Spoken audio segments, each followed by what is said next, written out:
Hey guys, this is Cody McKibben from ThrillingHeroics.com. Today I'm really excited to present a friend I made a few years ago living in Southeast Asia. I first met Derek Sivers in Singapore in I think 2011, 2012. But met with him on several occasions, saw him speak at a pretty cool conference in Bangkok, and now he's moved to New Zealand with his family, but he's calling in from there today. I'm calling in from Colombia, and I've been super excited to get Derek on the phone for a really long time. This is a guy who early before the iTunes store ever existed, before there were many places to buy music on the internet, he built a company called CD Baby, and he grew into the biggest online retailer of records and CDs for quite a while. And in 2008, he sold it for $22 million. And the story of what he did with that is pretty interesting, I think, pretty creative. Um, so anyhow, on to the interview. I'll let him speak for himself. But this is going to be a good one, guys. So enjoy. There we go. Okay. All right, guys. Hold on. I think I'm getting a little sick. I was saying, my flatmate here in Colombia, I think might have given me the plague or something. But anyhow, sorry about that, guys. Hey, everyone. I think this should be going out live now. Thanks for your patience waiting for us. You guys probably all know me. I'm Cody McKibben. But today I am really, really excited to have my friend Derek Sivers on as our special guest to share with us today. He is, I think, I don't know, like primarily a musician at heart originally, but a great writer, a very experienced entrepreneur, a programmer, a lover of learning, and teaching. So, Derek, welcome. Thank you so much for being here. Thanks, Cody. I'm glad to finally do this. Yeah, yeah. Thank you so much for agreeing to share your time with us. I've been looking forward to this for a while. So, Me too. if I might ask you to, for the members of our community, would you kind of start us off by giving maybe a little bit of background, like, do you feel like you had another life, a past life, before starting up CD Baby in 1998? And then, Sure. I'll give a little context if you'd like. So yeah, when I was 14 years old, I decided I wanted to be a famous musician. And to me, kind of deciding you want to be a famous musician, it's kind of like deciding you want to be an Olympic athlete, right? Like I knew that this is something that a million people want and only one in a million gets. So I was going to have to be fiercely focused and be the best of the best and practice harder than anyone and all that stuff. And so it really got me into this kind of very driven, ambitious mindset, right? Like I was devouring every bit of information I could on how to be successful, and of course that led me to a lot of these books, like all these kind of self-improvement kind of books, right?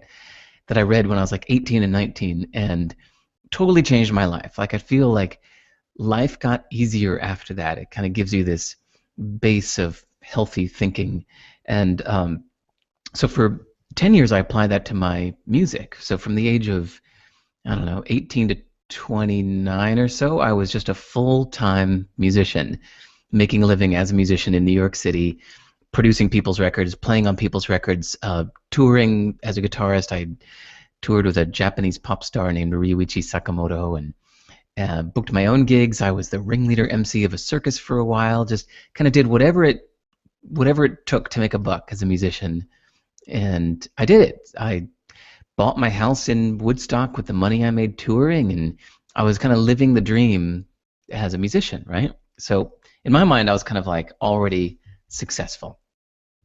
And then this was 1998, 1997 or so.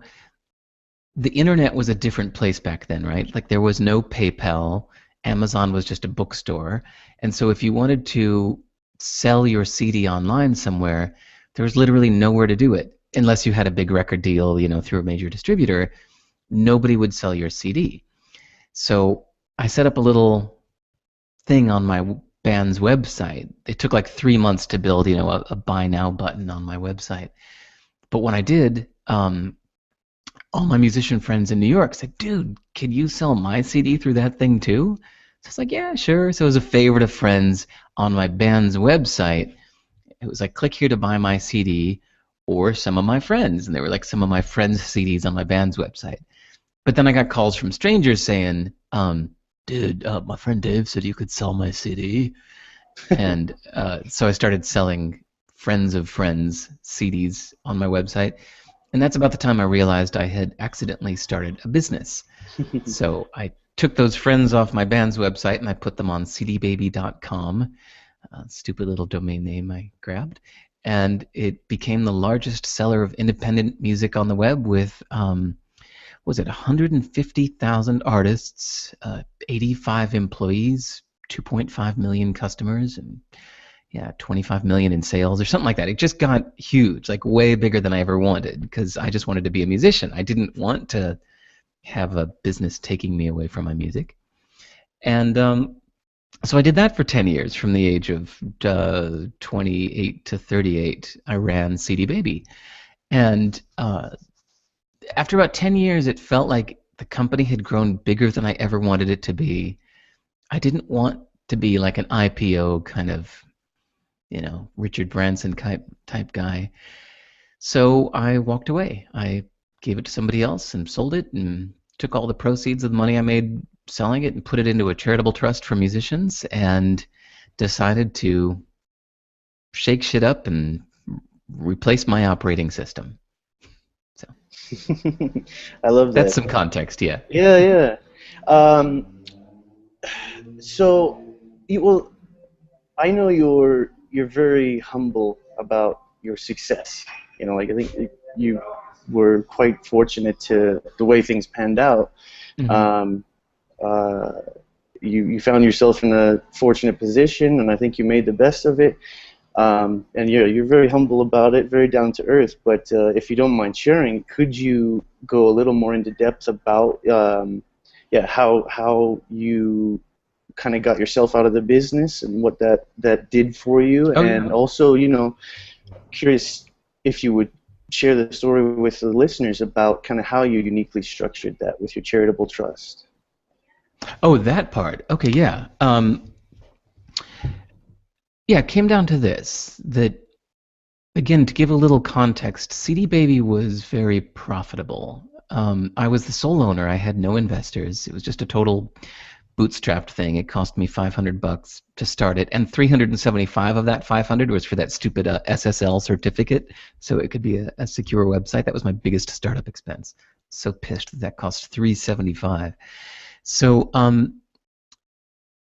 when by the time I decided to sell CD Baby, it was already making almost like 4 million a year net profit, and I was the sole owner of that. So I had already paid off every debt. I'd paid off the mortgage to my house. I'd bought a car. Like I'd already done every non-stupid thing I wanted to do. There was nothing I was like desiring, right? Because I think at a certain point you almost have to try hard and be somewhat stupid to spend mega millions, right? So when I decided to sell CD Baby, it wasn't for the money. I just wanted to be done with it. I just wanted to walk away. But we had this agreed upon price of $22 million. I was like, whoa, $22 million. Like, what am I going to do with 22 million bucks? And I had 8 months to think about it because it took them 8 months for the various, like, the company that bought CD Baby had to get an investment from their bank and all this kind of stuff. So I had a lot of time to think about it. And I thought, well, I'm probably never even going to touch that money because I've already got enough. So that 22 million, I'm probably just going to give it away. Eventually, like when I die, I'll just give it to charity. And when I mentioned this to my lawyer, who was a good guy and he knew me well, and he said, so what are you going to do with it? And I told him, I'm just going to give it away anyway. And he said, well, if you're just going to give it away anyway, there's a smarter way to structure this. And I said, what do you mean? And he said, if you get 22 million paid out to you personally, then you're going to have to pay like $7 million in taxes, right? So now you're left with 15 million, and then you're going to give away that 15 million, right? I said, yeah, essentially. And he said, there's a way to structure this so that you can give away the company now, put the company into a charitable trust now before you sell it. That way, CD Baby is owned by a charitable trust. And then when the purchasing company buys it, they're buying it from the charitable trust. That way, the entire 22 million stays in the trust and is not taxed, and the entire 22 million gets to go to charity. I was like, yeah, that's what I want. So, yeah, the money never touched my hands. It all just went straight from the purchaser to the charitable trust. That's so cool. I thought that was such an interesting story when I heard you tell it. Um, so, and what kinds of things do you have planned for it one day? Is there any particular projects that will go to? Well, music education felt like the um, completing of the circle, if you know what I mean. Like, all that money came from musicians and fans of those musicians. So it felt like the right thing to do is to kind of put it back into the ecosystem, and when I die, have it go to the next generation of young musicians. Because there's a great quote from a jazz musician that I love. It says, if you can learn music, you can learn anything. And I really think there's something to that idea of, like, if you learn how to sit and focus and practice something for 100 hours, little tiny finger dexterity movements and all that kind of stuff. It really teaches you these life skills that you can apply to learning to program or whatever. So I like that quote about if you can learn music, you can learn anything. So I feel good about that 22 million. Well, actually, hopefully, it gets to like compound while I'm alive. So Yeah. hopefully by the time I die, it'll be 200 million or something, and then it'll all just go to some good music education charities. Um, one thing I would like to ask you about, I remember reading quite a while back, but I think, I know you're a guy who just has a lot of passion for what you do. You can tell just in how you tell that story, that you want to put your earnings back into the ecosystem. And that's something I've always really appreciated about a lot of your writing. But if memory serves me, something really stuck out to me. I think, didn't you guys uh, didn't you used to send out like a letter with your CDs early on, kind of a little personal touch? You have a lot of stories about like how to provide amazing customer service and kind of putting your customers before yourself. Would you share about kind of that and any other little touches you had with CD Baby? Sure.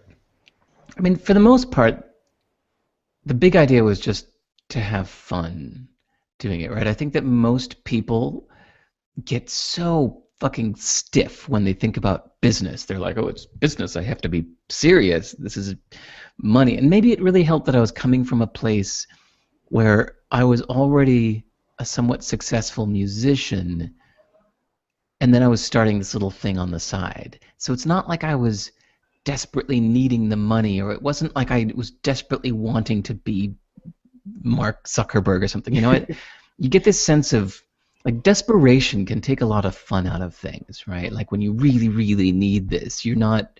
It's like such high pressure. You're not relaxed. So I was relaxed and having fun, and it was a little music store. It's not like I was a bank or an airline or something. Shit, even Southwest Airlines has fun, but I just felt that was the considerate thing to do to not be normal, right? Like if you are going to buy something online and you're going to get a little confirmation email that you bought it, which would you rather get? A confirmation email that says your item was shipped and here's the tracking number, or something that makes you laugh along the way, right? It felt like this is the cooler thing to do. It's more considerate and it's more fun, and sorry to sound like new agey, but it's like I felt better about who I was being when I was being that. Do you know what I mean? Like, I think when I first set up CD Baby as a store, I think I had just like the default confirmation message at first. Your item has been shipped at a certain time. And that lasted a few weeks, and I looked at that, I was like, I can do better than that. Like, that's lame. Why am I putting that out into the world? And so just one night, I just like spent, I don't know, 45 minutes and typed out this thing that was like, your CD has been picked by with sterilized, contamination-free gloves and put onto a satin pillow, and a hush fell upon the crowd as we lit candles, and a big ceremony was had for putting your CD into a gold-lined envelope and sending it on our private jet directly off to your address in Bellingham, Washington today. And I'd like mail merge to put their city name in there. And that's saying, we hope you enjoyed your experience. We're all exhausted now after today's big celebration at shipping your CD, and your picture is now on our wall as Customer of the Year. Thank you so much. We hope to hear from you again. And so yeah, this was like 45 minutes of goofy fun for me. But that email ended up going out to what, like 2.5 million people eventually, like 2.5 million customers. So if you Google it now, if you Google, put in quotes in Google, like packing specialist from Japan or something like that, take any phrase from that letter, like thousands of people literally blogged that thank you email, thinking it was so hilarious that they would go put it on their blog, saying, "Oh my God, guys, look, I just bought a CD from this band I saw last weekend, and look at this hilarious confirmation email I got." Seth Godin put me into, I think not one, but maybe even like 3 of his books, mainly because of this thank you email, using it as a good example and all this stuff. And it's just a matter of doing goofy little things to have fun. It's not just that. It's not just about having fun. It's about putting something cool into the world instead of just the norm. Everybody else is doing the norm. You got to think of how you could do something cooler that. And maybe your thing is to be more dark and goth than the norm. Maybe your thing is to be more disgusting than the norm. Maybe your thing is to, be more philosophical than the norm. Whatever it may be, like, you don't have to just do the normal thing because it's business. Yeah. I think from your book, and in case I didn't mention it, your first book that you authored is, well, correct me if I'm wrong, I think it's your first, Anything You Want, right? Yeah. Yeah. And that was, I had never planned on doing a book, but Seth Godin started a publishing company and called me to say, "I want you to be my first author." And, when Seth Godin says that, you say yes. Okay, I guess, Seth. But I think like one of the takeaways from Anything You Want was, you say something about you don't have to pretend like you're always trying to impress, like a panel of MBAs or something. Isn't that kind of Yes. Yeah, the invisible jury. I still feel that. Like, whether I'm programming or doing something business-wise, I have this kind of fear of being judged. Like, I imagine that, everybody's a better programmer than me, and everybody's better at business than me, and I feel like anything I put out into the world, I'm kind of scared of the judgment of my brighter peers. So, yeah, you got to watch out for that, because then you find that you're doing things to impress this invisible jury instead of doing things for the customer, which is the person that really matters, Yeah. Like your programming code. If you're trying to like make a website and trying to program it yourself, it doesn't matter if you're doing perfect object-oriented encapsulation with your best CSS 3 rules or whatever. If your customers can buy something and they're happy, it's good. You know what I mean? It's reminding yourself who's the real target. Yeah. Yeah. 2 other ideas I'd like to ask you about, and then maybe we'll kind of get to some questions, which I'm sure you guys have. But one idea that always really stuck with me that you elaborated on your blog, and there's like thousands of great ideas there, but one that always really struck me, and I think CD Baby kind of grew out of this, but is you call it the co-op business model, which is kind of, you talk kind of about, I guess, shared assets. Taking Hmm. something you have and sharing it in some way, just because you want to help other people, as you wanted to do with musicians, and that kind of grew into CD Baby. Would you mind kind of elaborating on that idea a little bit? I think it's a really good lesson for a lot of new entrepreneurs. Just looking for those types of opportunities. Cool. Yeah. In hindsight, it felt like everything I've ever done has followed this same model, which is like I kind of got something for myself out of my own self-interest.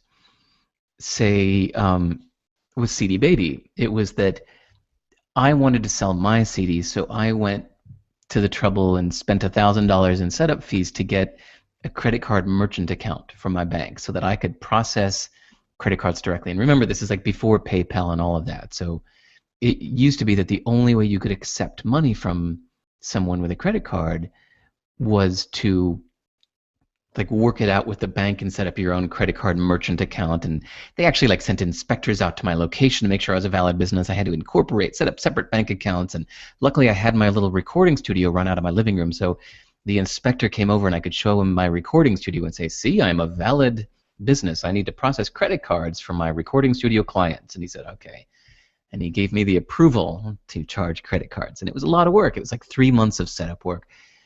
So when I was done with that, and I knew that my other musician friends in New York would like to process credit cards too, it felt like the natural thing then was to share this thing that I got, right? So let my friends use it, and then just charge something accordingly so that I'm not losing money doing this. And that turned into CD Baby. But then there was another thing, a UPC barcode.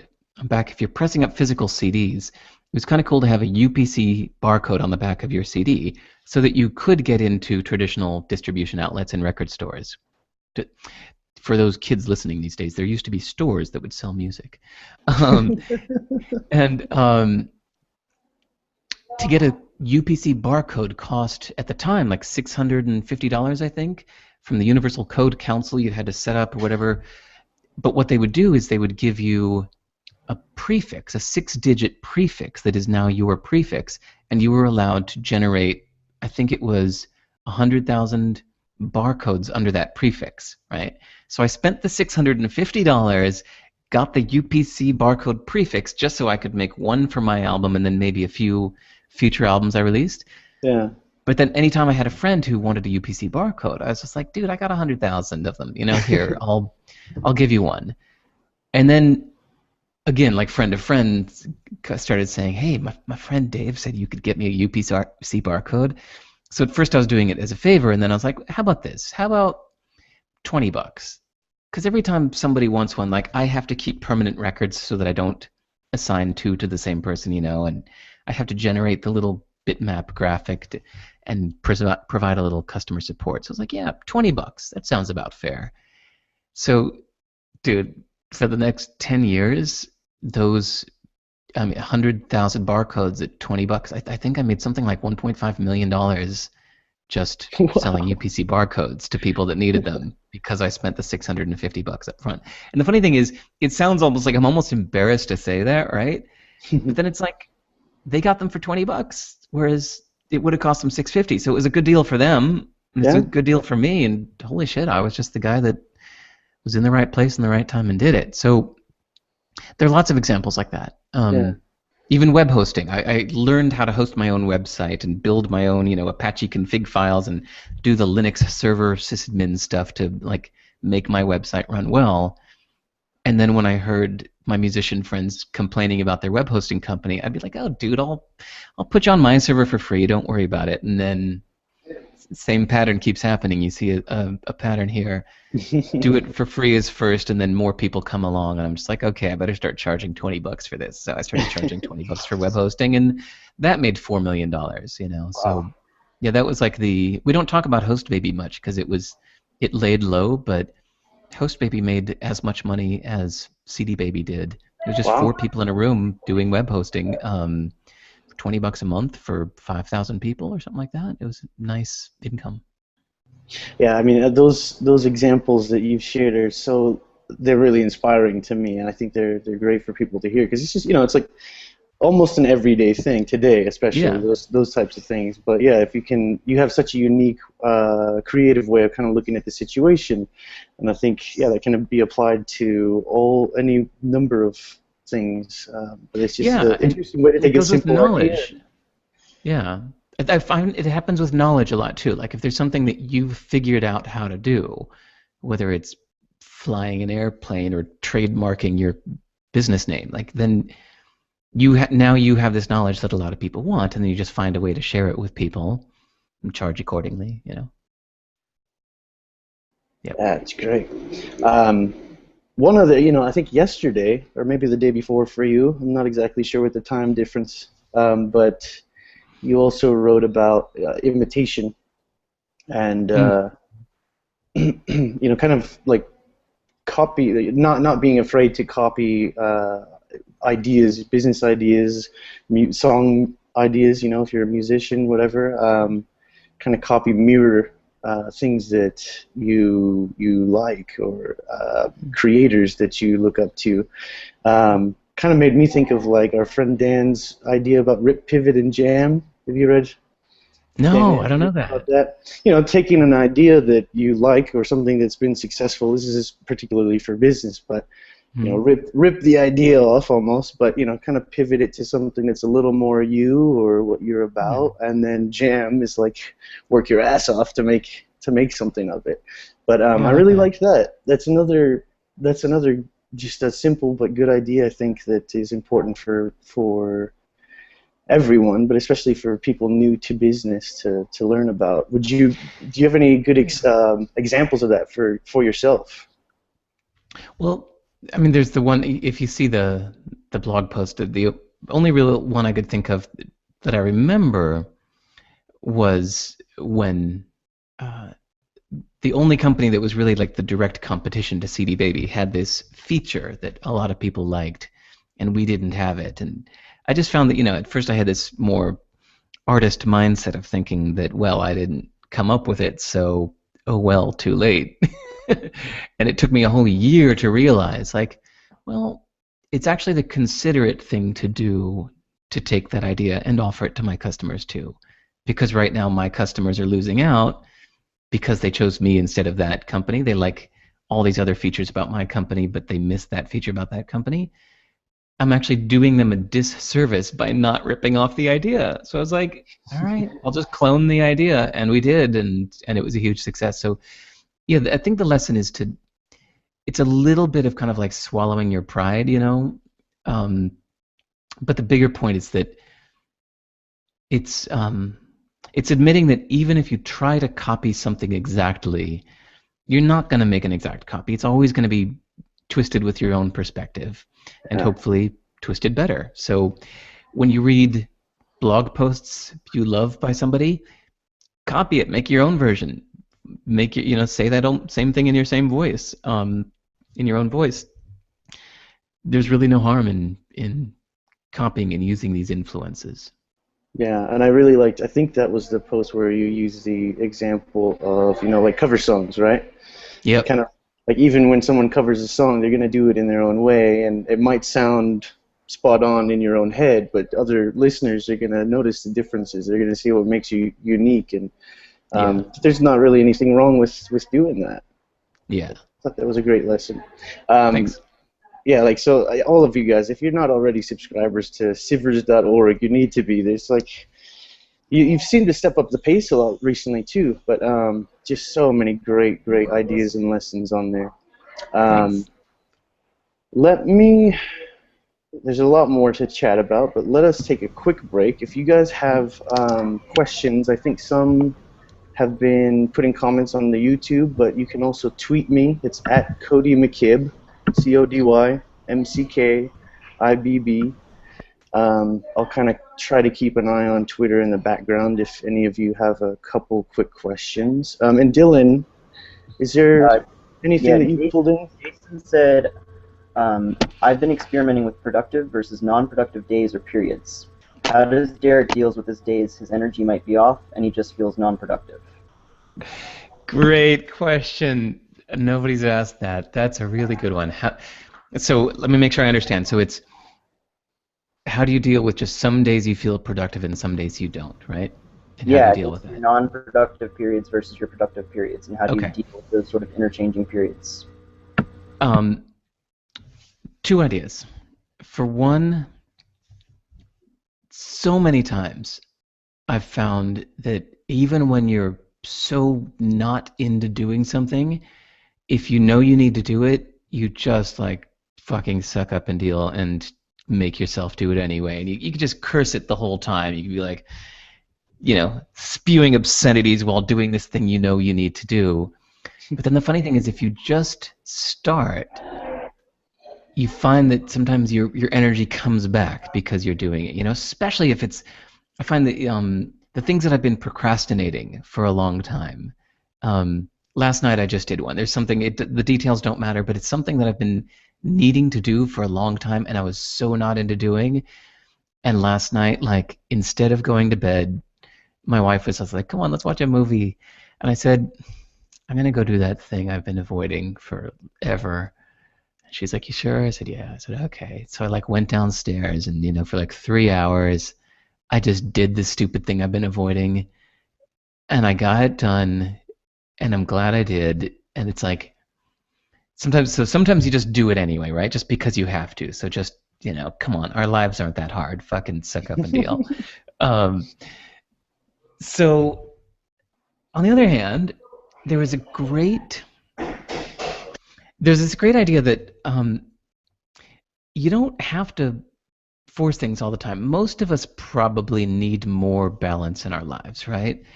So the days when you're just like not feeling into it, then don't force it. I once heard a writer say, the days where you're not, the days where you're feeling writer's block, he said you should be thankful. Like, be glad that you get the chance to go out and see a movie and go ride your bike or whatever. Like, enjoy it. Be glad that you have writer's block, because most of the time you're sucked in completely into what you're doing. So take advantage of the times when you have nothing to say, or something like that. It was a nice way of twisting the situation, but yeah. So I wanted to throw that in, like this idea, like, hey, if you're not in the mood, then just don't. But on the other hand, like when I say that out loud just now, usually the things that you're not in the mood to do don't go away until you do something about them. It's usually something that's got you down, like something you have to do that's got you down, that's making you feel low energy because it's like, I don't want to do this thing. And it doesn't get better because you go on a bike ride. You usually just have to tackle it at some point, or realize, why is this thing getting you down, and think of like a systematic way to improve this in the future. Like, how do I make sure that these kinds of things don't come my way anymore? If it's like a kind of task that's coming to you that's got you bummed out, nothing's worse than that feeling of like having like no drive in life and you just want to die. So don't let yourself get any of those things in the future. Like, find a way to fix it for the future. So that's my advice. Yeah, I mean that's where you could apply a lot of the kind of Tim Ferriss-esque rules Yeah, there, of exactly. get rid of it or Delegating and delegate to someone outsource else. it. Yeah, Yeah. make it not your job, or just ignore it. The that old classic. There are plenty of successful people that just don't answer their emails at all. They're just like, fuck it, people email me. It's not my fault. Yeah. It also, I had the thought pop in my head while you were kind of giving that answer. It made me think of your hell yeah or no idea, which I think you told me in person once was actually, you say fuck yeah or no. Yeah. Which, I mean, yeah, there's always the things you do have to do. We all have those Yeah. things. But would you kind of tell what that means to you? Yeah. I got to preface this to say, if you're at a stage in your career where you don't have a lot going on, like you want more opportunities, if you're not already successful, then the best approach is to say yes to everything, because you never know where success might come from, right? Like in my musician examples, sometimes it was like the tiniest little gig. Like I was running a little recording studio out of my bedroom, and this woman said, "Oh, my son is 9 years old and he's a singer. Can he come record his demo at your studio?" And I was like, "Yeah, fine, $35 an hour, whatever." A fucking 9-year-old kid. What are you doing? And like, so this woman shows up with her kid, and this kid.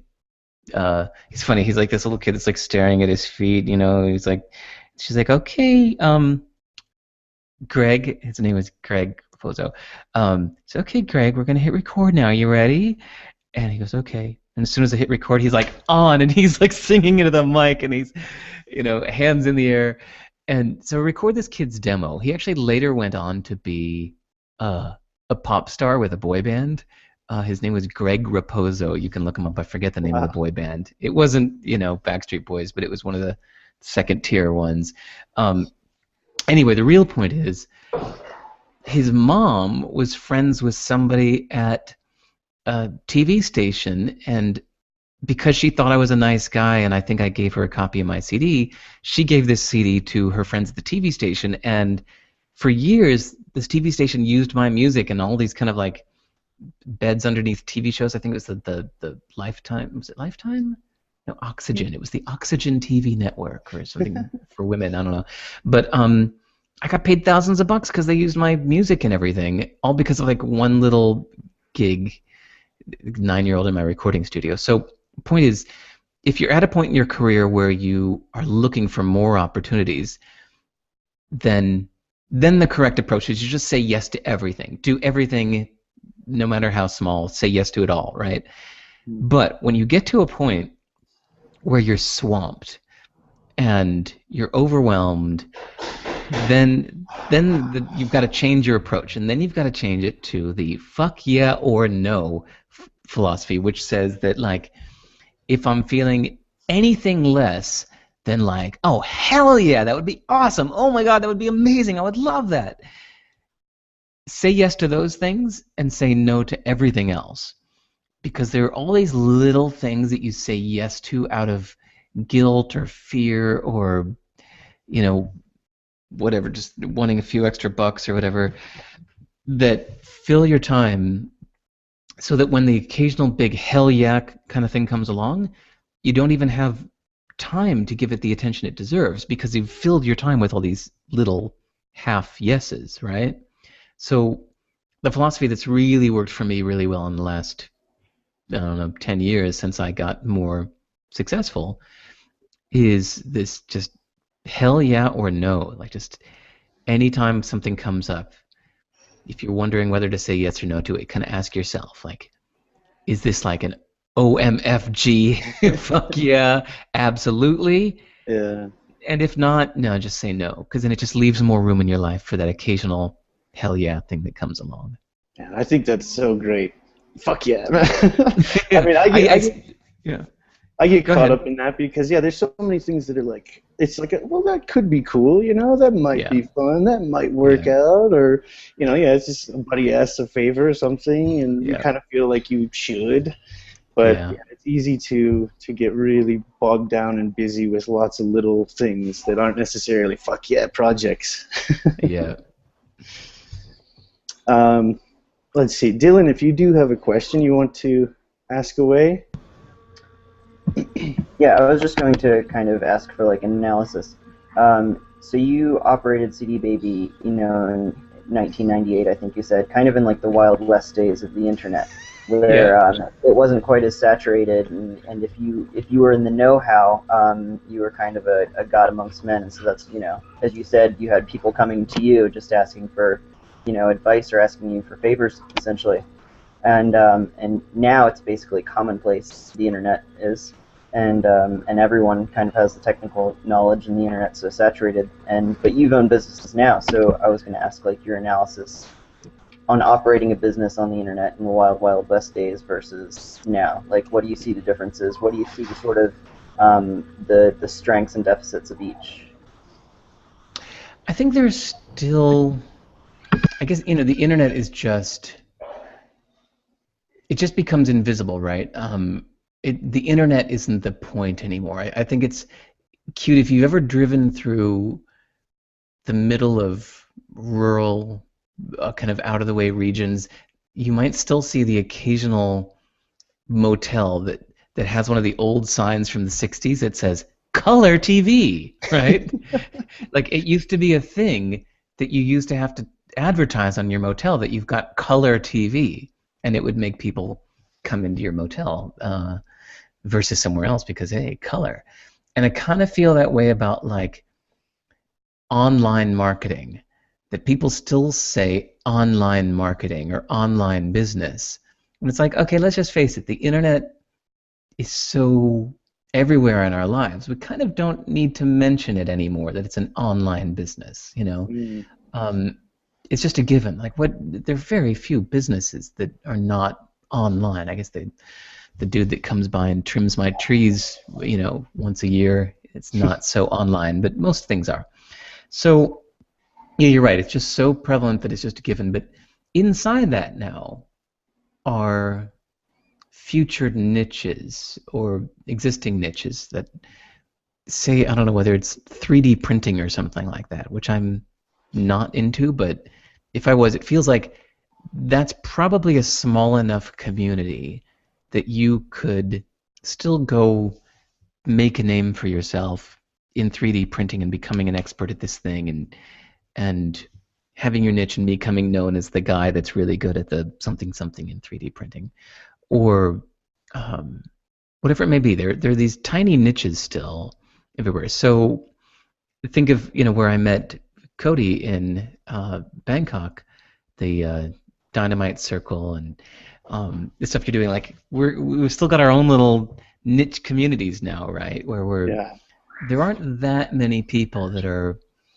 the digital nomads moving to Colombia, doing their business online, deciding to up and go to Vietnam or New Zealand or whatever. There aren't that many of us. It creates a new niche. So I still think that thing I had in 1998 when I started CD Baby, the internet actually did already feel quite saturated then. It really felt like, I mean, it had already been big news for 4 years, and there were IPOs going on all around me. Everybody was jumping into this thing, this new hot thing. It was almost like Bitcoin was a few months ago, right? Actually, Bitcoin, there's another niche. But it was because I was in the independent musicians niche that's where I really got known. It's not like I was just like a guy on the internet trying to do some e-commerce site. My niche was independent musicians, and among that circle, I was going to say that little circle, but it was pretty big, but it felt small enough that you could get known within that niche. So yeah, in 1998, word got around that there was a guy in New York that would sell your CDs for you. And although that's a given now, I'm sure there are a load of new little niches that you could get yourself into in a certain field and become known as the guy that can do this thing for people, you know? Yeah. Yeah, I think it's got to be much easier, simpler, straightforward today to set up online, and cheaper every year. Yeah. Things get cheaper and cheaper. But yeah, as you say, it's like there'll always be new developing niches and, you know, small communities bubbling up and different things to get into. Yeah, and becoming the best in your little niche instead of trying to compete, you know, with Facebook and the internet in general. Instead, you get into your little expertise. You become really good at something, even if it's, you know, like you and I are, like we said, like the digital nomad circle is a little niche. There are lots of these little niches out there. Yeah. Small group. Actually, you know quickly, what? I think. Here, let me give a real example. Something that just came to mind. When I was in Singapore, I was doing they asked me to be a judge on a startup competition, and somehow it made it through my hell yeah or no filter, and I said yes. I think I'd also just moved there. I wanted to get to know the community more. So I sat there as like one of these judges in a startup competition, listening to like 50 different startups pitch their thing, right? And like 45 of the 50 were these very general internet ideas, like, hey, we want to make an app that shows you where your friends are at any given time, and you can see where your friends are. I'm like, eh. And hey, we've got this. We're going to do a website where you can share your photos with the music that you're listening to at any given time. I'm like, oh God, this is all just like, these are all general internet ideas, right? I wasn't psyched about any of them. And then this guy came up and he said, I make software for small aircraft production lines. We're like, small aircraft, what? And he said, my dad is in the business of producing small aircrafts. In that industry, they don't have good software to aid in the production circuit. Everybody was complaining about the lack of software in that circuit, so I have written small aircraft production software, and it's already being used by 22 of the 63 main small aircraft production businesses in the world. I'm here to try to raise money to roll out this software, to develop it further. I'm like, whoa, what a nit. Like, that guy got my biggest vote of the day, and here I am still, like, quoting him and remembering the details of his pitch to this day, because he was the only person that day that had expertise in a niche. Like, you can't go dominate the internet, but you can dominate the world of small production crafts, a small aircraft production software. That's a great little niche. So I think that the problem is, if you're living a normal life and you went to a normal college majoring in a normal thing, and now you're out of college and you're bopping around the world on Twitter or whatever, not doing anything, not developing a kind of unique expertise. If you're sitting there just doing SEO or whatever, like, everybody does SEO, you still don't really have a niche. But sometimes it takes, like, getting offline and having other interests or pursuits in life. I mean, getting a job on a fishing boat, I don't know, to develop a kind of unique perspective on things that real people need. And suddenly the world doesn't feel so crowded anymore. It doesn't feel overwhelming. It doesn't feel like everything's been done already if you're just in your little niche, Yeah. Yeah, I think that's an important lesson too. I mean, I've had periods in my travels where, like, I was kind of off doing my own thing, in some remote place on the beach, Thailand, which is great, but you stay disconnected from your customers and real life people for too long, and it gets tough. So I do think, that's an important reminder, to meet people, like, even online business, it's business. It still involves human beings, and you still need to meet face to face, and it's quite empowering to have whatever, meetups, events, team up with people in real life. I think that's. Or get a job. Or get a job. I mean, a lot of successful, business people and entrepreneurs, it's because they started under, a mentor, learning the ropes in someone else's business and kind of doing their own thing. Okay, so sorry, real quick. I think I have one or two questions from someone on Twitter. Let's see, Liz. Liz is asking, I think we kind of addressed this, but she says, how do you stay focused on the task at hand when you have a ton of ideas, or when you feel there are many opportunities you could pursue, but there's only so many things you can do with the time you have? If you don't mind me referencing something I wrote, I think the URL is sivers.org/donkey, DONKEY, and the metaphor is, I think it's pronounced Burdian's donkey, or Burdian's mule or something. Apparently there was a kind of fable of the mule who's standing in a field, and there's a pile of food right here and water right there, and they're equidistant from him, and he can't decide which one to go to, and eventually dies of starvation and thirst because he can never make the decision, right? So it was written centuries ago, and apparently people had the same problems even back then as we do now.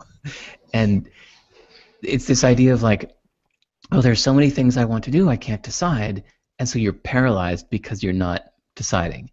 So the first step is to just realize that that paralysis will kill you, career-wise, if not health-wise, and to just overcome it and not be a donkey, and realize that there is such a thing as the future. And you can use it.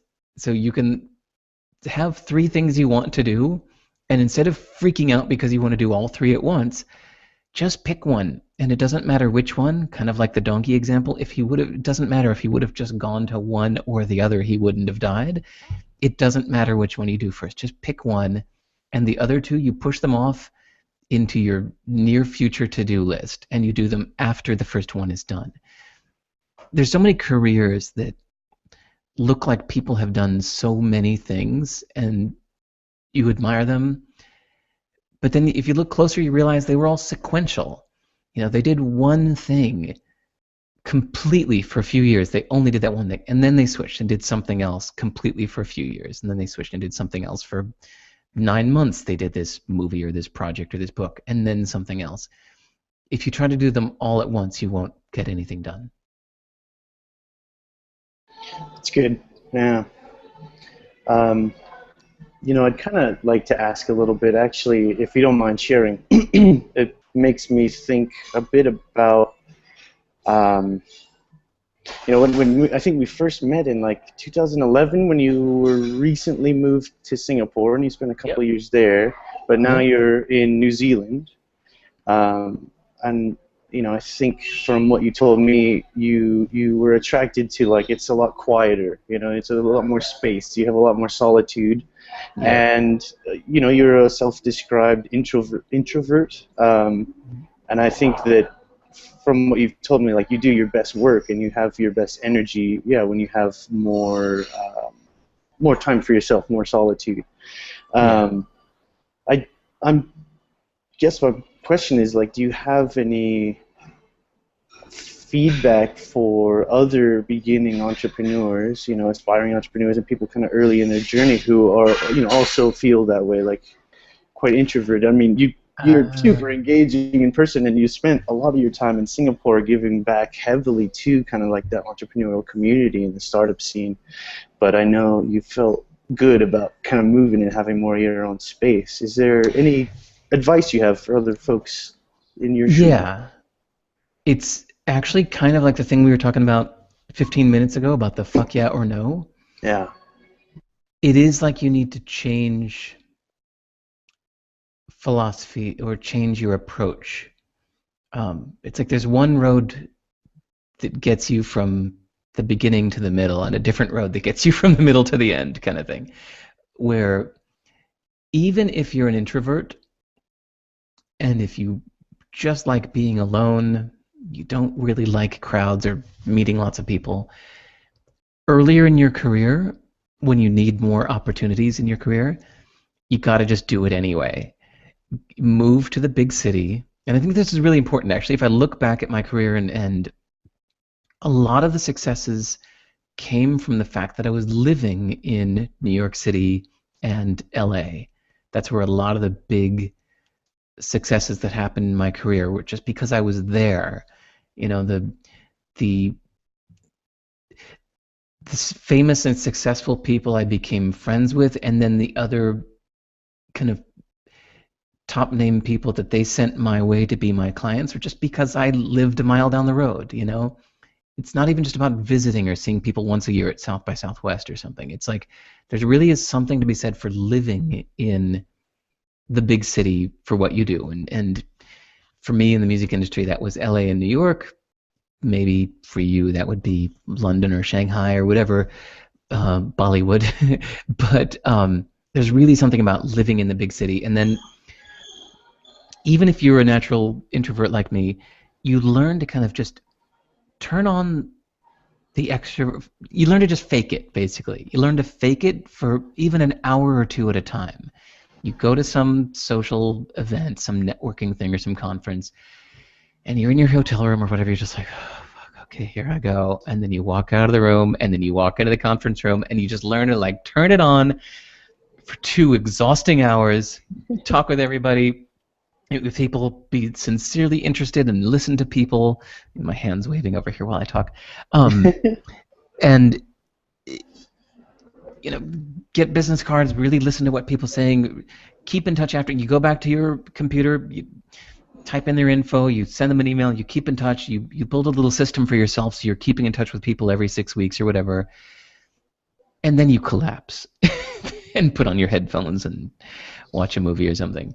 You just learn to turn it on in short doses, even if you're not totally into it, because the rewards are just huge, for knowing lots of people, not for knowing lots of people, but particularly lots of ambitious, driven people that are also headed for success themselves. They do tend to gravitate towards the big cities, So I think like being there, turning that on, and then you may hit a point in your career, like I did, where the number of people around me were obstacles to what I really needed to do, which was to shut up, sit down, and work. Yeah. I've often felt like what I want now is kind of like the novelist's life, right? A cabin in the woods and no distractions. That's kind of what I got for myself here in New Zealand. Mm-hmm. Whereas 5 years ago, this wasn't what I needed. 5 years ago, I needed to be in the middle of everyone and everything and meet everybody, and that was perfect for what I needed then. But you'll know when you hit that time. Actually, you'll know when you hit that time, and it doesn't have to be just once. So please don't think that I'm saying like, you'll hit the age of 35 and then suddenly need solitude. No, it's more like it can happen a few times. Actually, when I was 22, I moved out to the Oregon coast for 1 year of solitude. I lived by myself in a little shack on the Oregon coast, and this is before the internet. I was completely cut off. I had no media, no TV, no nothing. I sat alone in a little house on the Oregon coast for a year just writing and recording music. And I wrote and recorded almost 100 songs in that year, and then I went back to New York City and was, turned on the extrovert part-time again. So I think there are little phases in your life where you'll know that the distractions are holding you back from what you need to do. Yeah. Then there are times where you'll need more opportunities and more connections. You need to be in the city. So it goes back and forth. You can go disappear for 6 months and work on your thing without distractions, and then come back and still reap all the benefits of being in the big city. Yeah. It depends, what you're working on, what you're wanting to accomplish, and I think it does relate a lot to the prior couple of questions, but like, your energy waves kind of as well. Yeah, you're right. Sharing and networking and connecting and building, scrappy, hustling kind of thing, or are you more in like a creative and solitary mindset? I mean, I think we all kind of do naturally have different waves that we go through. Yeah. It's nice to be able to actually not be so attached to location, so that you can, remove yourself if you need to, if you want to. It's so huge. It's so important. Every now and then somebody like, the fact that I just decided to move from Singapore to New Zealand, some people are like, oh God, you're so lucky. I'm like, well, usually I'll be the first to say I'm lucky, but actually, like, I worked towards this. Like, at every point in my life, I made the decision that gave me freedom of location, because that was important to me. I've always worked towards this ideal of being completely location free, and I got it. So it's the result of working towards this specifically. So when you see people that like have a big 4-bedroom house and 4 kids and 2 cars and mortgages and bought a lot of crap for their house, and then they say you're so lucky that you get to travel the world, it's like, well, you made your choices, you bought your fucking couch and your second car and you got into your debt with your house. Like, you made those decisions. They weren't forced upon you. You didn't have to say yes to them. You could have chosen differently. It's all choices. Yeah. I think that was the point of your book, anything you want. You can have anything you want. It's your life, and you get to choose what you want with it, right? Yeah. Actually, it was funny. The publisher actually gave it that title. I wouldn't have thought about that, but he was saying that a big point was your business can be whatever you want it to be. It doesn't have to just be a normal business. Hmm. Well, yeah, let's switch gears for a minute and chat a little more about location and travel and stuff, if you don't mind. So like after Wait, sorry, hold on one second. something exciting. Sorry, hold on one second. Sure. Dylan, if there are any other good questions, let me. Okay, sorry. FedEx just came with a package I've been waiting for a long time. Okay. No worries. Let's see. Yeah, I just wanted to ask you about, I guess, post '08 when you sold CD Baby. Yeah. Did you and your wife? I think you set off traveling around, as much of the world as you could, kind of looking for the next spot to go. What were your travel adventures like, and what are some of the places you really enjoyed spending time? Okay, well, this is the right place to talk about this, huh? So, the deal was, to give a little context again, that about the time I sold CD Baby, it felt like I needed to make a real change in my life. And I think any of us can relate. There's certain times in your life, whether it's a divorce or, quitting alcohol or whatever, where you say, like, I need to make a real change. So to me, selling CD Baby was one of those times, like, I need to make a real change in my life. Not that anything was going so wrong, but I felt that if I would have started another company immediately after selling CD Baby, then nothing would have actually changed in my life. I would have just continued on the same trajectory, right? So I decided to just shake shit up. And so, as you can tell from my accent, I'm very American and total, born in California, total California boy. Like, I'm so fucking American. Like, everything about my belief system, my mannerisms, my speech, whatever, is very American. So realizing this, it started to feel like I wasn't thinking clearly. It felt like I was thinking American, but that's just one perspective. Actually, to give it a little context, inside of America, it's like I was born in California, lived in Chicago, Boston, New York, upstate New York, Portland, Los Angeles, San Francisco, Los Angeles again, and I was about to move to Texas for this girl, and I was like, what am I doing? I'm like bouncing around America like I'm a fly in a glass jar, right? Like, it's a big world out there, and what is this little glass jar I've confined myself to? So I gave myself a challenge at that time. I was almost 40, and I was like, I've spent the first 40 years of my life in the U.S. I'm going to spend the next 40 out. I'm going to ban myself from living in the U.S. even if I want to. I'm going to not let myself live in the U.S. until I'm 80. When I'm 80, I'll reconsider. And that was my challenge to myself, is to get to know the world and the different perspectives out there. So, it was just about this time when I was already 1 foot out the door that I was in New York City, and I met my future wife, and we had this like great first date, and on our second date, it's like I really liked her, right? So on our second date, I said, how would you feel about leaving the U.S. and never coming back? And she kind of squinted at me, and she said, yeah, I could do that. I was like, all right. So yeah, a year or so later, we were married, and literally 2 days after the wedding, we went around the world to try to find a new country to call home, temporary home, not forever home. So yeah, we went to Amsterdam, London, Amsterdam, Sweden, Singapore, and the true story is not as romantic as I would like it to be. The true story is that only 3 or 4 months into our big world travel that was supposed to last no less than a year, my wife kind of got sick of traveling, and she's just like, I don't like this switching countries every month thing. Like, can't we just pick one? Like, I think I need to stay put for a while. I'm like, how about Singapore? She's like, great, let's move to Singapore. So I moved to Singapore, and really liked it a lot.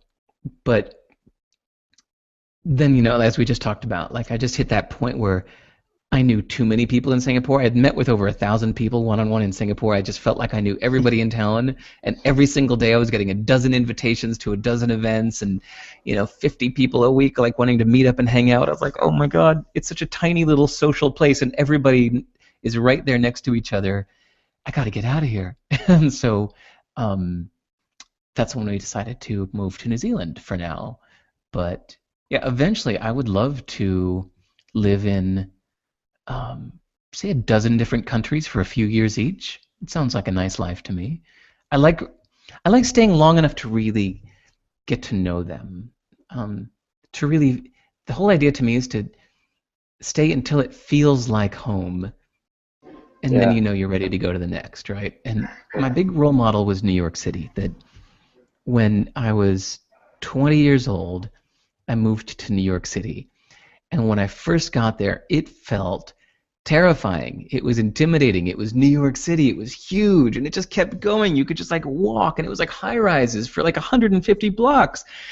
And it was overwhelming, and it was scary, and I had all this kind of cultural baggage on it, like, if you can make it here, you can make it anywhere. It's intimidating, and people are ruthless and mean. And a lot of the same stuff I actually think about Shanghai now. But after only 2 years or so, it was like, this is my neighborhood, New York City. It's like I know every neighborhood. My friends live here. It's my comfort zone. I've done so many things here. I have all my good memories here. Like now, New York City is my comfort zone. It's totally comfortable. That's like one of my most comfortable places in the world is New York City, and I love that. I love how it went from terrifying to comfortable. And so then I think now, how cool would it be to like go to Shanghai, which right now to me is terrifying. And how great would that be to like give it a couple years and then Shanghai just feels like home. This is my comfort zone. All my friends are here. I love it. I get it. And then once you feel that comfort, like then you go off to Rio. There you are in Rio de Janeiro. Intimidating as hell, full of crime and little 10-year-old gangsters, right? That'll chop your ankles to bits. And then you stay in Rio long enough until it's your comfort zone, it's home, it's like you have friends there, and this is it. And then you try to think about, where else am I scared of now? And you're like, Dubai.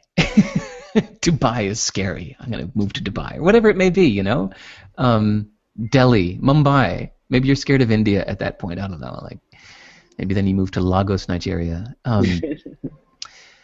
Then maybe you're scared of going back to your little town of Hinsdale, Illinois, where you grew up. Maybe that's your next fear to conquer. I don't know. But that's the big idea, is like whatever scares you, go do it. It's like, to me, that's a compass that keeps driving me in life, is to try to notice what I'm scared of and head towards it. Yeah. It's nice to be comfortable sometimes for certain periods, but I do think that it's good to keep yourself on your toes, moving every once in a while, and it's always a new challenge, a new learning experience, and facing fears. Well, even you in Colombia, man, I'm scared of Colombia. I don't know Spanish, and like Central America, I know nothing about it, and that's an intimidating place to me. So I really admire the people that are going off to Chile right now. And it's funny, even me coming to New Zealand was kind of against my philosophy. It didn't really work. It didn't really fit with my philosophy of whatever scares you, go do it. But just like you said a minute ago, like there's some times where you need to turn that off for a bit. And you need to chill. And I felt like my constant pursuit of what scares me was a great philosophy, but I was also not getting a lot done because I was out pursuing that. Whereas like I just have these projects that I started a few years ago and never finished, and the pressure of them being unfinished was just building up inside me. Like, I gotta finish these things or kill myself or something like this. Is just, I hate that these are just grinding away at me. I feel like I'm missing out on life because these things are sitting unfinished. I'm saying no to things I would actually like to say yes to, but I'm saying no because I have this unfinished project. So why don't I just like shut up, sit down, shut out all distractions, and get them done? So that's New Zealand is my place for that. Yeah. Well, it's probably you feel that way a little bit because it has a fair amount of similarities to kind of home and Western, Yeah, exactly. Total but comfort it's zone, no yeah. challenge at all. It's just, and No, it's, still a new place with a lot to learn, though. You know. eh. It's gorgeous. I mean, it's really healthy for me. Actually, I picked this. I picked New Zealand on purpose because I do see it as a place that I would like to come back to long term. Hmm. So I'd like, we became official residents. We're on the path to become citizens, and I like that, the idea of like having New Zealand citizenship, so that I could have the right to come back here and always retreat back to comfortable little New Hmm. Zealand. It is my new comfort zone. It's nice to have that retreat, I guess. Yeah. Well, yeah. That's. If you don't mind sharing about kind of the residency path, would you tell us a little bit about that? I mean, when we met in Singapore, I remember you being just as passionate and excited about Yeah. Singapore when you were there during that time. I mean, it waxes and wanes, but you seemed to really you struck me as like you loved that place and Yeah, you were I real do. knowledgeable about it, and you guys spent what 2-3 years there Yeah, before. almost 3. Yeah. Cool. And yeah, so you kind of made that your official home base for a few years, and And I'm actually still a Singapore resident, and I'm yeah, hoping to keep it active because actually I'd like to move back there in a few years. I love Singapore. I really do. I love New Zealand too. I think you can find a good balance, hopefully. yeah. For the few folks that are interested in hopefully pursuing a similar path one day, can you share a little bit about kind of what that path has looked like to pursue, the residency and Oh citizenship yeah, abroad? there's always a way. Every country has different schemes at different times, and actually they come and go. In fact, the immigration scheme, they call them, that I moved into Singapore with was discontinued a year after I moved there, so it was kind of moot. But different countries at different times have plans, things that you can do, whether it's incorporating a company there, or investing money there or something, where they'll make you an official resident if you do that. And they're usually quite transparent about it.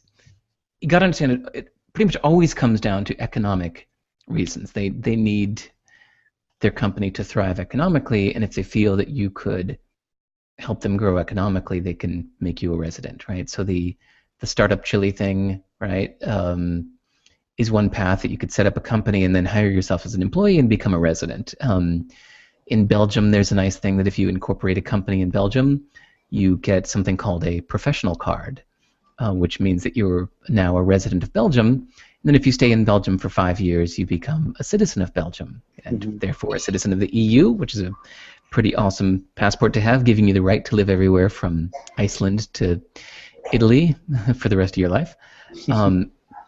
So these plans are ever changing, and sometimes they're short-term ones. I've read that right now in Thailand, you can actually they reinstated an old program called forget the Premier something, or I think it's the equivalent of $60,000 US. If you pay them once up front, $60,000, you get 5 years of residency in Thailand and a little like gold card that gives you an express pass at the airport and a special designated person that will guide you through the security thing. I don't know.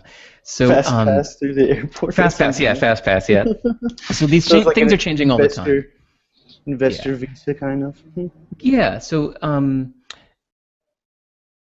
it's becoming an official resident somewhere. I mean, there's a lot of strings attached. It means you're now a taxpayer and you have duties to not just pay your taxes, but sometimes do other things too. Like some places you have to vote, things like that. So you got to decide whether you really want to put down roots somewhere. The pros are they will let you stay there for as long as you want. The downsides are paying taxes and doing annual forms and stuff like that. And then it's also the big stack of paperwork to get in the first place. The other upside is residency. Usually in most countries will lead to citizenship. So if you want another passport, or to me what a passport represents is the right to enter that country for all future time, right? Like that's like I said about New Zealand citizenship. I love New Zealand. I think it's a really well-run country. I really admire this country. Um, this is a place I would really love to always return to for the rest of my life, and maybe live, retire, die here, etc. So that's why I wanted to pursue citizenship, because then that little document gives you the right to enter the country for the rest of your life. Um, but if you're feeling kind of more transient about a place, if you're like, let's go live in Chile for a few years, then maybe you don't want residency. Maybe you do want to just come in on a long-term tourist visa. Yeah, I don't know. I geek out on this subject. I've learned the laws of a lot of these places. Actually, the sovereignman.com website is a good community where he's constantly sharing tips about the different residency and citizenship laws of the world. So Yeah, Simon Black. yep. Let me just, if Dylan, if you're still on the line, if there are any other questions, let me know. Any questions from folks, or if anyone's still tweeting, but I do have a few more questions for you myself in the meantime. So during your, how long have you been there now in New Zealand? New Zealand, about a year. So I think during this last year, you've kind of finally brought together all the final pieces for your new book series, the Wood Egg Startup Guide series. Yeah. Right? Look, and I have this thing on my desk now. I had somebody carve. Whoops! Had somebody carve a wooden egg. I love it. I keep it on my desk. Looks That's like cool. me, right? I can. Yeah. Okay. And I think you've kind of just recently officially launched. Is that right? Yeah, it actually launched it earlier last year, but I did it very quietly because the big deal was that I was living in Singapore and wanted to get to know my new neighborhood. Mm-hmm. I felt like I knew nothing about Indonesia or Myanmar or Mongolia, and here I was living in the middle of all these fascinating cultures. I wanted to understand them more. So they say the best way to learn something is to teach it. So I thought, I'm going to do something audacious. I'm going to commit right now, like a 5 to 10 year commitment to publish every single year 16 books about 16 countries. And acknowledging up front that the first year they won't be very good. I don't know what I'm talking about. I don't know what I'm doing. But I'm going to do them anyway. And they won't be very good. But the first year I'll begin. I'll get it started. Then the second year I'll go through and I'll improve them all. And the second year I'll bet they'll be pretty good. By the third year I'll do them again. And maybe then they'll be very good. Maybe by the fourth year they'll be great. Or maybe by the fifth year they'll be amazing. And it was kind of that long-term commitment to do these things. And so last year's books actually the books came out last year, and they weren't very good as planned, and which is why I didn't announce them very loudly.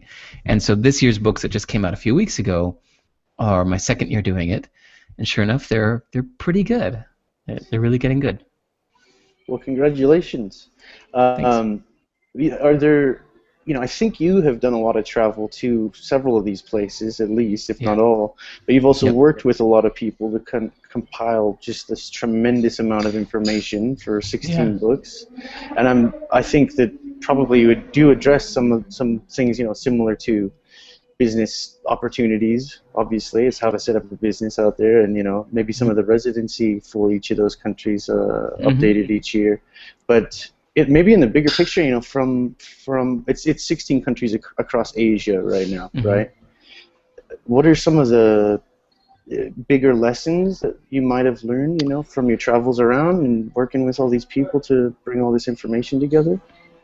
I think the interesting thing was about the different mindsets of the different countries, right? So I spent some time in Thailand and kept asking these questions about, I just kept asking these philosophical questions of my Thai friends or expats that had lived there for 10 or 20 years. And finally I kind of got into this heart of the Thai mindset where they were describing this kind of Thai pride of that they've never been taken over or colonized by Right. another country, and like everybody around them has, and so the Thais have this pride, like this independence, like we've never been taken over, which he said actually translates into day-to-day rebelliousness because of this pride of like you can't take us over, kind of turns into like you can't tell us what to do, and has this independent streak, right? Whereas Singapore, on the other hand, because they were taken over by uh, well, set up by the English and then taken over by the Japanese, and then tried to merge with Malaysia in a way that didn't work out.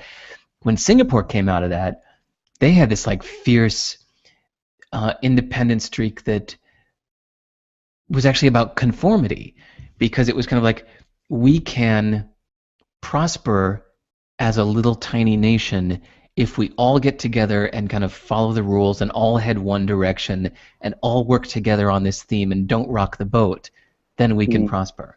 And these philosophies kind of shape everyday life. It shapes like for living there. It shapes doing business there. If you're thinking of bringing your brilliant American business idea into a country like Singapore, it might not roll there because it doesn't fit with the psyche of the place. So that's my favorite thing about all this, is just kind of learning about the different mindsets of Mongolia versus Japan versus Indonesia versus India. You know, I love it. Yeah, I'm just kind of reminiscing about some of the things I learned, especially from you, early on in Singapore. It is a fascinating country, just how it's such a tiny, it's a one-city country, right? Other than, what is it, Liechtenstein? I don't know if there's any others of those, but I think you can drive around the whole country in 2 hours. It's amazing, but yeah, it's a unique place that if you visit and you just see the surface, you don't really get it. It kind of presents one surface thing, but then the reality is more subtle and underneath that top layer. Anyway, it's just a fascinating little city that's really flourishing now. So that's it. If you look on my website, if you look on Sivers.org, the 3 or 4 of the newest blog posts are called like understanding country names. So it's understanding Japan, understanding Singapore, understanding Vietnam, and understanding Indonesia. And I'm so interested in this subject. I just had a kind of a daydream last night where it's like, wouldn't it be fascinating to work with people that know every single country in the world? I think there's 192 countries or something. Would it be amazing to get 192 essays called like understanding country name, understanding Nigeria, understanding Turkey, understanding Georgia, understanding Colombia, whatever. Like, that'd be a fascinating little book, wouldn't it? Yeah. New project, Eric. Yeah, exactly. I'm adding more to the pile. That sounds fantastic, though. You know what's funny, man? Is the only thing that's stopping me. It's just a question of money. You can go find and hire 192 great writers from 192 countries and hire them to write 192 essays and put it together into an ebook. It's not that hard. It just takes money. So it's a matter of whether it's worth it. Like, so far, the Wood Egg books kind of cost me a lot of money to make, and I was doing it in the name of my own self-education. It definitely wasn't a smart business venture. Might be someday long term. That's what I'm trying to say, but not yet. I think, it'd be hard to get all of it into your head, all of it into your skull from 192 countries, but that's one of the things I just find most fascinating about traveling, and especially spending a bit longer term, longer time in different countries, is seeing those different perspectives and learning the way people think differently around the world, and it changes you and like how you look at the world. I feel like every time I go home, I'm a weirder and weirder person. Yeah, definitely. But I like it. It's gets you out of your own little box of perspective. And I think, you've also been, I believe, working on learning some new programming skills. You were doing JavaScript, right? And taking a lot of time kind of learning a couple new languages. I'm curious, Dylan kind of asked about how the internet has changed and doing business on the internet has changed. But, I know, like, when I kind of self-taught myself, basic HTML and CSS and PHP 7-ish years ago now, it was like a whole different ball game, because already, we've got all these free online learning portals and different tools. Were there any resources that you really utilized a lot for learning a new programming language, or any kind of methods or lessons from working on that recently? Well, I found that, again, sorry to repeat myself a few times, but different people have different ways that they learn best. So a lot of people really seem to like these things like codeschool.com, or I think there's codeacademy.com, these kind of interactive video lessons where they give you a few exercises. They're kind of like 2-minute videos, you do an exercise, a 2-minute video, you do an exercise. Some people really learn well that way. Personally, I really like books. I really like going to Amazon and searching, typing in JavaScript or something, and finding out which books have the most 5-star ratings, which come the most highly recommended, and then giving that book a try. I think there's something about a book that's been well crafted to kind of guide you through the learning of something that really works for me. I'm a book learner, but some people learn best by just watching videos, and a lot of people actually that I meet with say that the best way they learn is to just dive in and start building something before they know how, and then just search help files, go Google every error you get, and voila, just you learn along the way. So whatever works best for you, you got to try a few different ways and see which one really seems to make you thrive. Yeah, I know a lot of people are saying that learning coding is a fantastic skill these days, but I think in a lot of ways it's also sort of becoming more commoditized, because you have so many, probably millions of people learning, and you're competing with people around the world. I know you're a tinkerer, and you kind of started early on building your own computers, and you've become very skilled in all of these different technical areas. But I would be curious, as a very successful high-level entrepreneur, do you have any thoughts or advice on when to learn skills like that, or why to learn skills like that, and how you might best incorporate them into the bigger picture, as someone who wants to build a larger organization, or to build a company, I suppose. Yeah, I think that's a really good question. I think the idea is to just get good enough to not be helpless, but to not feel that you need to be an expert. So it's kind of like driving. We know how to drive, but you don't have to go be a Formula F1 whatever racer.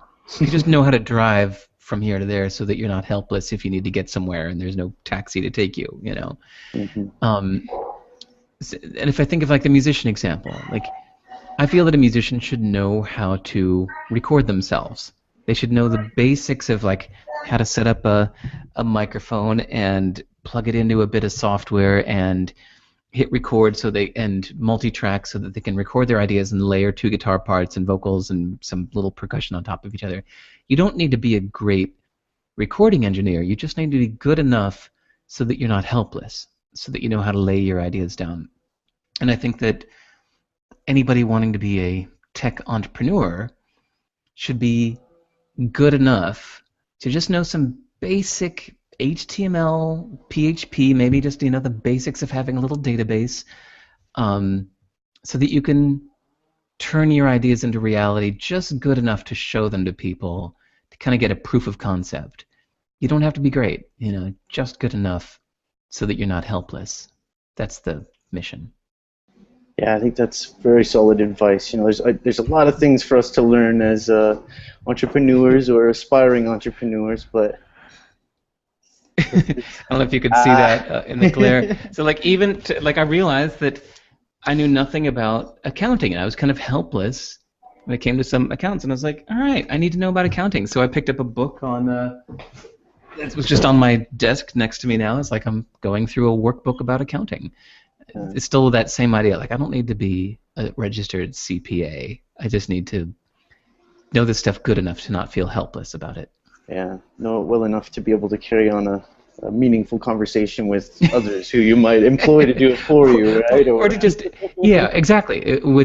If you know how to do it just well enough, then you can better hire somebody or find somebody that can do it better than you. Then you'll know what you're talking about and not be screwed if you don't. You know, I was curious, and well, actually, to mention, I know there's some of you on the call that are, learning to code or interested in learning to code, and I think Derek you've got all kinds of like your projects and different bits of code up publicly on your website, correct? Yeah. I don't know if it's of any use to anybody else. I'm not yet trying to be one of those people that's writing software for the sake of others. It's really just for me, but I figure there's no point in being secretive about it. So if you ever want to look at all my programming code and see what I do every day, it's all out there in the open.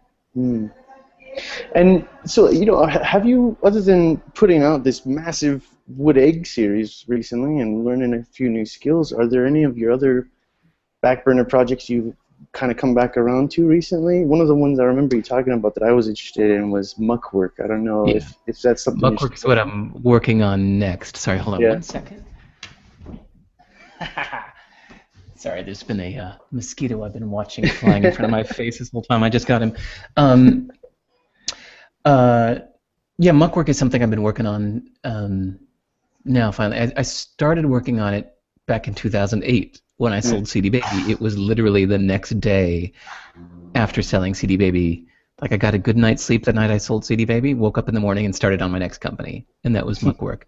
And I got a few months into it before I decided to hit pause on it and do other things with my life for a while. So now I'm working on it again. Now that I've finished this year's Wood Egg books, I've got time to work on Muckwork again. So that's what I'm doing. Cool. Can you tell people like what it is? I mean, oh yeah, sorry. Little teaser. What to look forward to? It's not that different from the classic kind of outsourcing firm, virtual assistant company. But the difference is that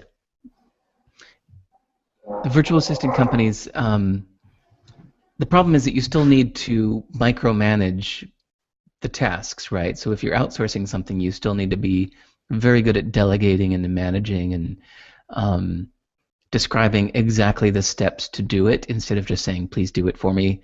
Especially if you're hiring one of the outsourcing firms in India or the Philippines, you need to tell them exactly what to do. And I felt that that was the problem, that I knew a lot of musicians in particular that could benefit from having assistants help them with all their stuff, but they didn't want to micromanage them. So Muckwork is there to be the layer in the middle so that a musician or anybody can just say, yo, get this done for me. Like, go, here's my upcoming list of concert dates. Just contact these clubs to verify everything. And we'll just go do it without them needing to kind of micromanage and tell us how to do it. It's about having that knowledge layer in the middle of knowing what people need and just doing it for them and making sure it gets done so that they don't need to manage the project at all. Yeah, it sounds cool. I want to be kept in the loop. Everybody will hear loudly when I'm done with it. I'll tell the world it's been a long time coming. Cool. So that is the next project for kind of what we can probably look for next? I've got 3 or 4. I think there's a page on my site called Projects, sivers.org/projects, where I list all of my upcoming projects, and I might do another one first. We'll see. Have you been writing any music or performing any music? No. Out of curiosity? No? No, that little that fountain switched off when I started CD Baby. It's kind of like going from being a basketball player to being a basketball coach, I think. As soon as I became the guy on the sidelines helping other musicians, for some reason my own desire to be in the spotlight just disappeared, and I just wanted to instead just help them have the best career they can, So it's funny, I tried a couple times later to set up my recording studio again, make some music again, and I just found each time I was like, I'm better off kind of writing and entrepreneuring, or whatever you want to call it, is really my creative outlet now. Programming, entrepreneuring, writing. That's It really my was, creative outlet more than writing a song. yeah, yeah. Well, and you're fantastic at it, sir. But Thank you. it wasn't a fuck yeah. This Right, time around. exactly. Yeah. Yeah. I really appreciate though how it does seem that at least a very large majority of your projects and ideas, like they all still revolve around that passion you have for like music and the music community though. Yeah, it could just be because it's my expertise. I don't know. I'm really more interested in this kind of exploration of ideas and creativity. It's funny, being in Singapore, where I got into the startup scene in Singapore, and there were a lot of people that, like I described earlier, that just wanted to do another fucking Facebook social networking "Where Are My Friends" app, and they were talking about, oh, we're going to try to get angel financing, we're doing a Series A, blah blah blah, and I just couldn't care less. I had no interest in that scene at all. It was just people trying to make money doing some stupid thing. But on the other hand, you talk about the subject of kind of creativity, or that question somebody asked earlier about how do you deal with um, and your energy being higher or lower, and questions of how do you manage your different things that you want to work on. To me, Mm. that, like the creative process, that's fascinating to me. And even when it comes to music, that's what I was always interested in. I would never be the guy that waits overnight to get tickets to something. I was never a big fan. I wasn't a fanboy of any particular band. I just loved making music. I loved the creative process around it. So I think it's Yeah. still the same thing whether it comes to writing or programming or building businesses or making music. It's the creative process that interests me most. Yeah, I think that's probably largely a large part of what makes you a very talented writer. I think you there's obviously a lot of parallels there in that they're both kind of a creative process, and Yeah. because you've got that understanding from earlier on in your life, exploring music and a passion for that, it translates very well into business and entrepreneurialism. So there were two things I want to mention from your book, Anything You Want, that you just kind of reminded me of, but I like how some of your lessons there are, yeah, it's not for you, like for some people it is, but for you it's not about making money, but it's about making dreams come true for your customers, like for yourself and for others. Yeah. And you're just a very successful example of someone who that's exactly what you've done very successfully. I think that's such a great lesson. And the other one is when you talk about kind of building a business is like your own little world where you get to create the rules, and Yeah. and I think it's very apparent for you. It's about like the end user, the customer. It's about helping musicians or teaching people that want to get into business through your writing. Yeah. Um, it's always a way where you get to set the rules and you get to build it how you want to. Yeah. It feels like making a business, putting yourself out there in the service of others like that is a very generous thing to do. It's very giving. I kind of felt like if it was just about the money, you could just go get some six-figure job at Citibank and sit in the back room, crunching algorithms for investments or something and make a lot of money and not have to put yourself out there so much. Something about putting yourself out there that is a constant reminder that you're in the service of others. It's a very generous, giving thing to do that hopefully also makes money, but it actually, to me, the money has to be kind of a side effect. It feels more like you're out there being a helpful person. Yeah, I find that very, very inspiring from you. um, but yeah, I mean, so all you guys listening, like some of these topics are explored much more in depth, and there's all kinds of great lessons that you wrote into Anything You Want. If you haven't seen that, I think it's go to sivers.org/a. Is that right? The letter A, For the book. Sivers.org/A is my short link for it. Yeah, and it's only like $5 on Amazon. Yeah, if you and it's only 88 pages. When Seth Godin asked me to write a book, he kind of had this. His idea for a new publishing company was to publish these little manifestos, he called them, that were like something you can read in under an hour. So it's a little book. It's 88 pages. It's worth it. But it's a ton of your knowledge from kind of building CD Baby and a lot of other things all crammed into an hour. So it's very good. And obviously, I highly recommend everyone go subscribe to the blog, Sivers.org, as well. You've got great stuff coming out all the time. And I guess to kind of one last question I have for you personally, Derek, is I was curious. You know, you are such an active creator, you know, producer, writer. You're always churning things out and working on new projects, and but I'm sure that a lot of like that talent and inspiration must come from somewhere. I assume you must be a pretty voracious reader, but I was curious, like, are there any authors or anyone who kind of serves as either inspiration or, you know, mentors or people you look up to that you enjoy learning from or following or reading normally? Good question.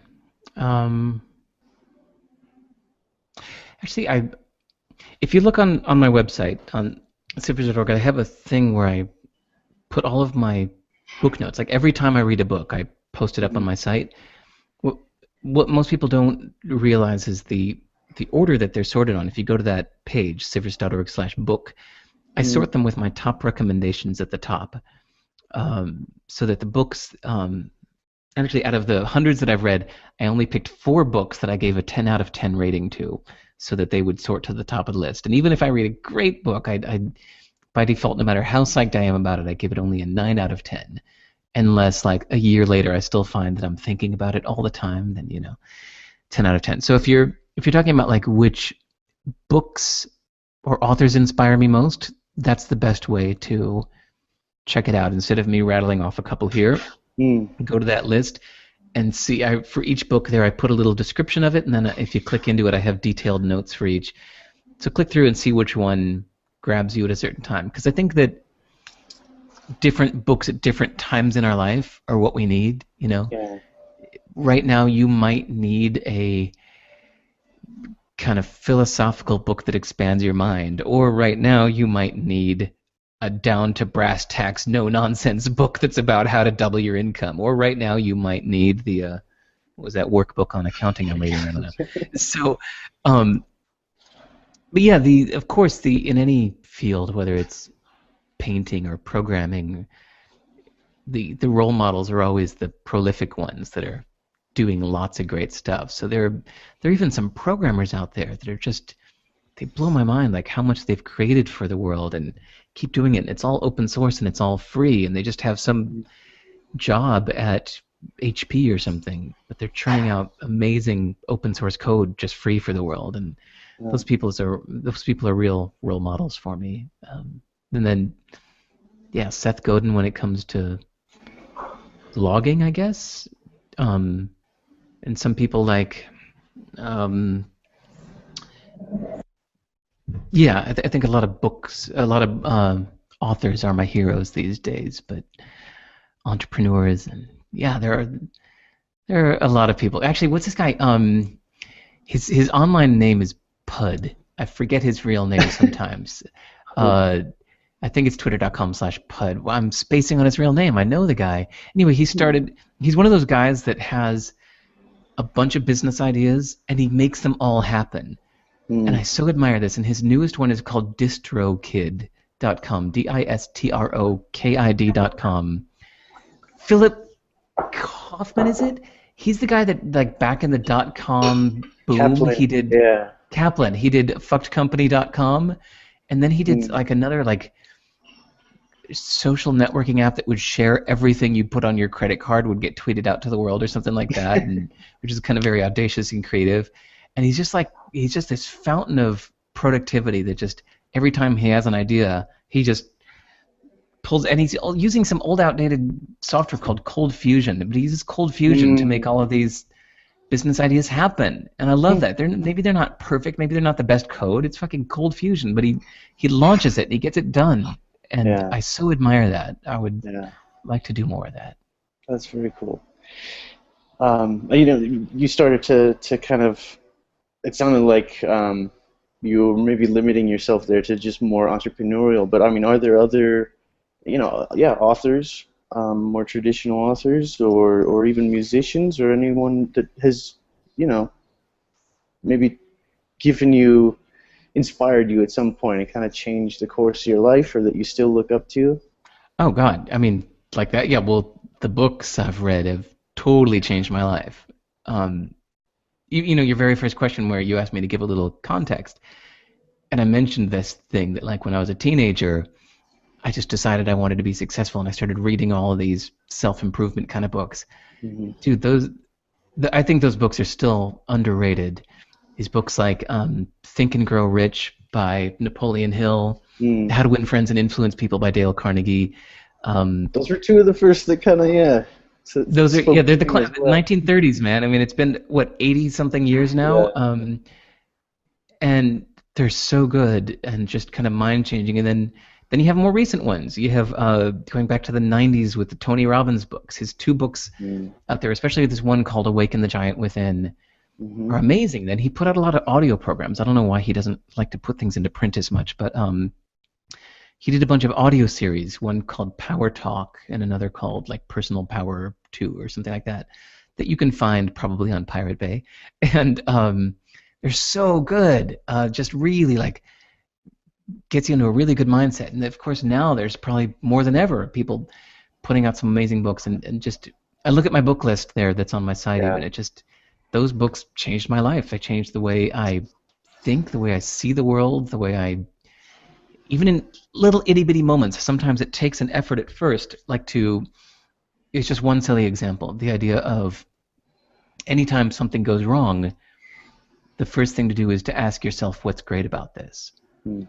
And that's something I read when I was 19, and maybe again when I was 21, and again when I was 25, and slowly I realized it became my default reaction.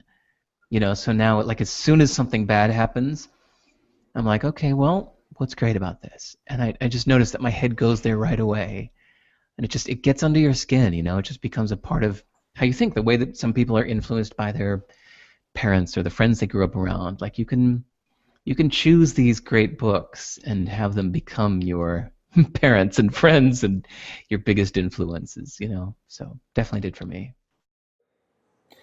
All right, all. Unfortunately, I'm sorry. We did get cut off a little bit at the end there, but we were real lucky to get almost 2 hours of real insights and in-depth business lessons and knowledge from Derek there. Um, for such a hugely successful guy, he's one of the most down-to-earth people I know. He always really struck me, just his attitude and his willingness to be open and honest and share with people and listen and learn about other people's stories and give advice. He's a fantastic guy. I think as he shared there, you can find him at sivers.org. Make sure you go check that out if you're not already a subscriber. SIVERS.org. He has so many stories, lessons learned in business. I think as he was sharing there towards the end of the call, there's at least 100 or so great book reviews, probably a couple hundred by now, that you can find. His book, Anything You Want, is at sivers.org/A. It's kind of like business lessons learned from 10 years building CD Baby and some of his other projects. Of course, also take a look for the Wood Egg series, which, if you're interested in doing business in Asia, they're kind of like how to set up and do business guides for 16 different countries across Asia. And all of this can be found on the front page of his site, sivers.org. But again, I do want to put out to Derek, thank you so much for your time again. It was a fantastic call. I really, really appreciate you coming on and sharing your time and your knowledge with the community, and it's a real pleasure to catch up every time we get the chance to. So thanks again, my friend, and thank you all for watching this far. If you're still here, I hope you enjoyed and got something out of this. But definitely head to his blog. It's one of the few that I'm signed up for, and he's constantly putting out great information, great lessons, and there's a whole lot more you can learn there. So I highly recommend it. Check back next time. Follow me at thrillingheroics.com. You can join the community at digitalnomadacademy.com if you're not already a part of it. And of course, we'll have more similar interesting interviews coming up soon. Thank you all. Have a good night wherever you are in the world. Bye-bye.